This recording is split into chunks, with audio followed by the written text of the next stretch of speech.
In this episode of Throttle Out, we're here in Utah with our friends from Teraflex getting an education on a couple different types of shocks, and we're even out here on the trail doing some real-world testing.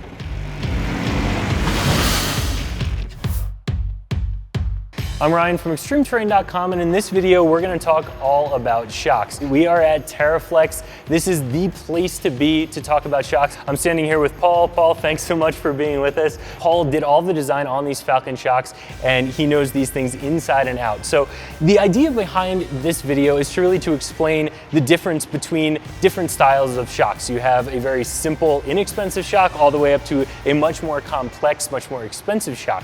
When should you buy them? What build are they right for? When is it worth spending 2 or 3 times as much for these shocks? And that's what we're gonna really dig into and help to explain today. So make sure you subscribe to our YouTube channel. That way you can check out other videos like this one, as well as some other great Jeep content. So after we talk about each of the 3 different types of shocks and really what makes them different, we're going to install a set on 3 different Jeeps, take them out on the road, and also take them off-road to see how they feel and what makes them different. We do have 3 different shocks here today, so something that's a little bit more of a basic shock. This is the Teraflex 9550. I'm going up to the Falcon 2.1. This is going to be a monotube design, and then the Falcon 3.3, which is an adjustable design with a reservoir on it as well. Paul, can you tell us a little bit about the Teraflex 9550 here, which is a little bit more of a basic shock? It's definitely derives itself from an on-road world. What that means is there's a limited performance. Now that doesn't mean it doesn't do well, like on the street, you know, in rock crawling where speeds are lower. Talk to me a little bit about what type of person should be looking at those versus these. If we have a customer that really isn't so much into outright performance, meaning high-speed off-road, high-speed on-road, if you're rock crawling, you know, this may be fine for you. Cruising down a gravel road, you want a nice ride, but you're not, you know, really sawing at it or jumping it or doing anything crazy, this is a good choice. But if somebody is looking for a little bit more performance, they can go ahead and step up to the Falcon 2.1, and that is going to be different in a lot of different ways. What type of person should be looking at the 2.1 over the 9550? Someone that's really into spirited road driving. Okay. Off-road, higher speed. You know, spirited driving where you're not too interested in adjustability. From the cutaway here, and I don't know really what I'm looking at, but there's obviously a lot more stuff happening in there. So can we talk a little bit more about some of these other things and how that helps the shock work better? A lot of times people see the shock and they think it's pretty much the same size between these 3 here. We'll see that they're fundamentally different sizes. And that's something that you can kind of see in these cutaways here. So this is the 9550 and this is the 2.1, and the piston size is this area right here. That's correct? right. Why is it beneficial to have a much larger piston area? It has a lot to do with the pressure. So if this is 100 pounds of force, just for instance, maybe it's 100 PSI. But as we go bigger, we get 100 pounds of force here. This may only be 25 PSI. Sure. This is working at a lower pressure, and by working with lower pressures, we can generate higher forces without hurting the shock. And we're going to talk about the piston a bit because, well, that's your shock. That's where the work is done. That's where the valving is. That's the character of your shock. And simply put, this goes with the 2.1 and this goes with the twin tube. You see it's a dramatic size. Yeah, difference. So the 9500, the 2.1, dramatically different. Right, and that's what allows this 2.1 to have a higher performance envelope, more damping, runs cooler. We're taking that motion of the vehicle. What we're doing is we're putting that into heat. So making out of aluminum allows that to dissipate that heat. And so these are valve stacks. You have it on the top and on the bottom. And both these pistons have that, a rebound and compression. When you spend more money, you're like, well, why? I mean, this is a pretty good example. There's a lot going on here. And this is everything that's going to the 2.1 versus the monotube, the 95. That's right. So those are going to be 2 different stacks of valves. With one rebound stack, you want to do something at low speed, at medium speed, at high speed, and that's where the complexity comes into it, because you are going to want something that can absorb much more force. Again, comparing between the 9550, this is another component that doesn't look like it's there. We call it an oil-gas separator because we feel like that really describes what it does. Makes sense, yeah. You don't want it mixing up and frothing and foaming. And that causes your damping to fade. So shock fade, which I'm sure a lot of you have heard about, you've read about, you might have experienced it, you might have felt it. So this is a very, very important piece, being able to separate that gas, that nitrogen charge from that oil for longevity, for performance, for eliminating shock fade. It does a whole lot of things, it's very important. And stepping away from the 2.1, going up to the 3.3 here, it's obviously very different. This is an adjustable shock. It has a lot going on. One of the things this has that this doesn't have is because it has the reservoir, you can have more shock travel because you have somewhere else for the oil to go. Is that accurate? Absolutely correct. Okay, so that's part of the reason that you're seeing the additional reservoir on here, as opposed to some of the other reservoir shocks where there's actually a piece of braided stainless steel line that goes between the reservoir and the shock body. What type of person is going to want to step up to an adjustable 3.3 over the 2.1? So what the adjustability does is it allows you to give up some comfort for top performance. Okay. So if we crank this up and you're going through a rock pile, it's going to be a little firmer. But if you really start going through it fast, it won't bottom out. You'll have more vehicle stability. On a nice smooth pavement, by turning this damping up, it gives you a very spirited performance, less body roll, good handling. And the nice thing is, if you get on a road and you're like, that's a little rough, you can just turn it down. So this is soft, and all the way the other way is firm.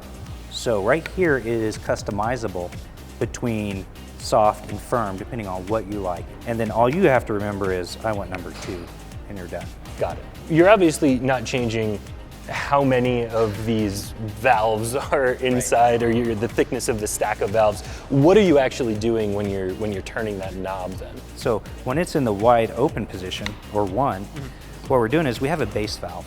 So the oil that flows through the base valve is the oil that is displaced by the shaft. Okay. So when this comes into this chamber, it has to go somewhere. And what we do is we open up a check valve, and that completely bypasses the base valve. This one and this one is the same when it's in 1. And when we put it in 2, we close the check valve, so we're forcing oil through this piston. And we have a bleed orifice, and so it's changing sizes. Okay. So we're saying a little bit, less or more. Got it. And then when we put it in full firm, all the oil has to go through the valves, and there's no bypass whatsoever. Okay, so the main body still has the same valving as the 2.1 does.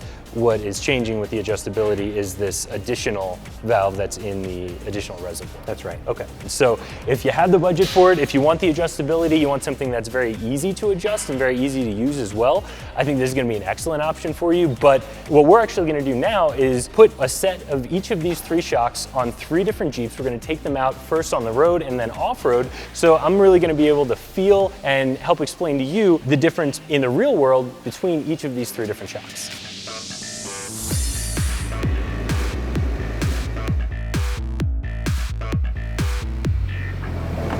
So as promised, Paul got us set up with 3 different Jeeps out here, each one with those different shocks that we were just talking about over at the table, the 9550s, the 2.1 and the 3.3 on the Jeep down at the end there.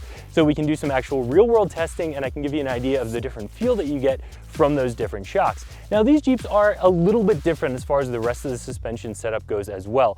This Jeep and the one on the end over there have about a 3-inch lift in 37s, the blue one in the center a 2-inch lift in 35s. So that suspension setup is going to have a little bit of an effect on the ride quality. But what we're going to try and do today is really isolate out the ride quality that you get from the shocks and the different feel, not so much from the rest of that suspension. So let's hop in the Jeep with the 9550s and we'll get started.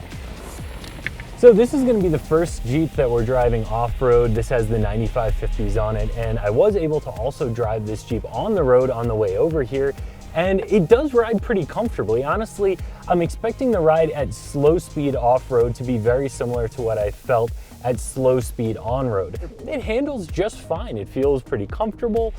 You have a good idea of what the road, or in this case, what the trail is doing underneath of you. We'll go with a little bit of a higher speed on the way back and see how this thing feels.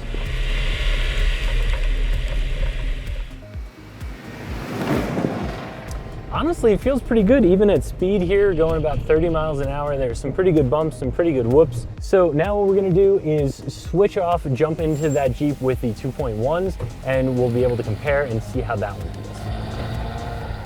When you're in an on-road situation, when you're going slow off-road, or when you're doing rock crawling, again, not going to be a huge difference between that 9550 and what we're feeling here. But when you go fast off-road, the additional damping that you can build into a shock like this that you just physically cannot build into a twin tube shock, that is really going to shine, and that's what's really going to give us a much more comfortable feel when we hit this going a little bit faster. So going over these bumps, you can tell that it does soak it up a lot better.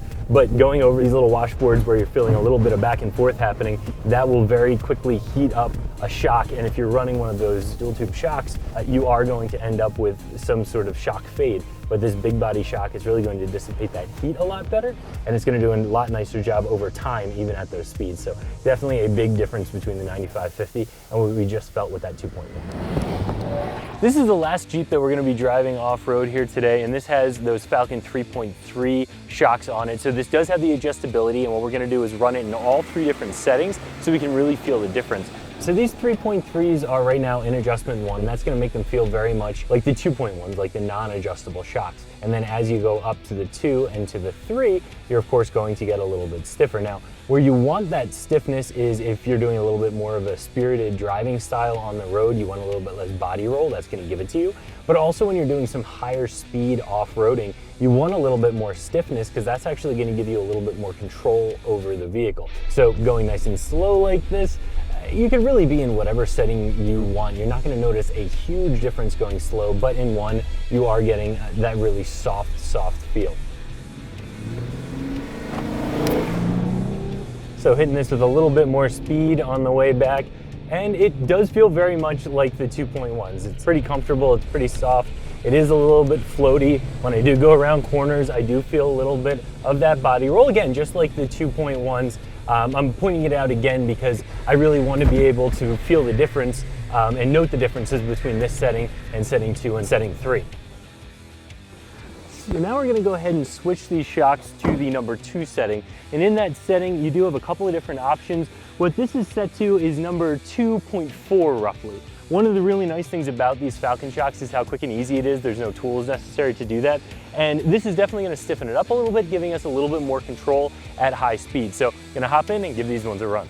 These are on that 2.4 setting, which is more or less the middle of the 2s. With the number 2 setting, you have a lot of different options. So this is pretty much in the middle of the 2s. Believe it or not, you can tell the difference, and you really want to be able to. What's the point in having an adjustable shock where you can't even tell the difference between one adjustment and another adjustment? Now, this too, again, it is going to be for running a little bit of a higher speed. It's going to keep you a little flatter when you're cornering on the road. To give you a little bit more control when you're off-road going at higher speeds, you can actually put the Jeep where you want to put it. And when you're carving around those corners, it's going to stay nice and flat, nice and neutral for you, and really give you the ability to really blast around out here and have some fun at some of those higher speeds.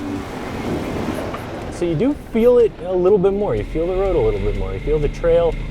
It does stay nice and flat around the corner there. Again, you might not think that you would feel that much of a difference, but you really do. So this is a nice moderate setting, but knowing that we have one more there, a little bit more stiffness, especially if we're really trying to hit things with some speed here. We really want a nice flat ride. We want that maximum amount of control. That's what 3 is for, so let's make that switch.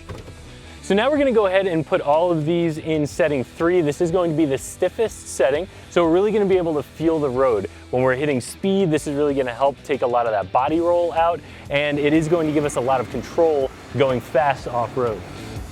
Comparing it to the 2.4, comparing it to the 1, it's already feeling a lot stiffer now. On road, I know from experience this definitely lessens the body roll. I'm excited to do a little bit of higher speed off-road stuff, but a little bit of a stiffer feel, but it definitely gives you more control when you're driving fast on road and off-road. That's what this setting is about. You can definitely feel a little bit more of every bump. Again, certainly not uncomfortable at all, but I feel like I can go faster. Even around these corners on this snow, I just feel more confident. There's definitely a significant difference between 1 and 3, and even between 2.4 and 3. A lot more control is there for you when you're in that setting 3.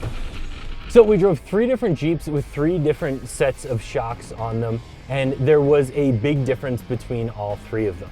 Now, what shock is best for you? That depends on a lot of different factors. How your Jeep is set up other than the shocks, what you plan to do with your Jeep, and what your budget is. If you're on a little bit more of a budget, if you're doing slow speed off-road and on-road driving, there's really nothing wrong with a properly valved twin tube shock. It's going to get the job done. It's going to do everything you need it to do. If you want to be able to run higher speed off-road, then go with a high quality monotube shock. you can handle a lot more shock, handle a lot more shock speed, and handle a lot more pressure, it's going to be better all around for driving at higher speeds off-road.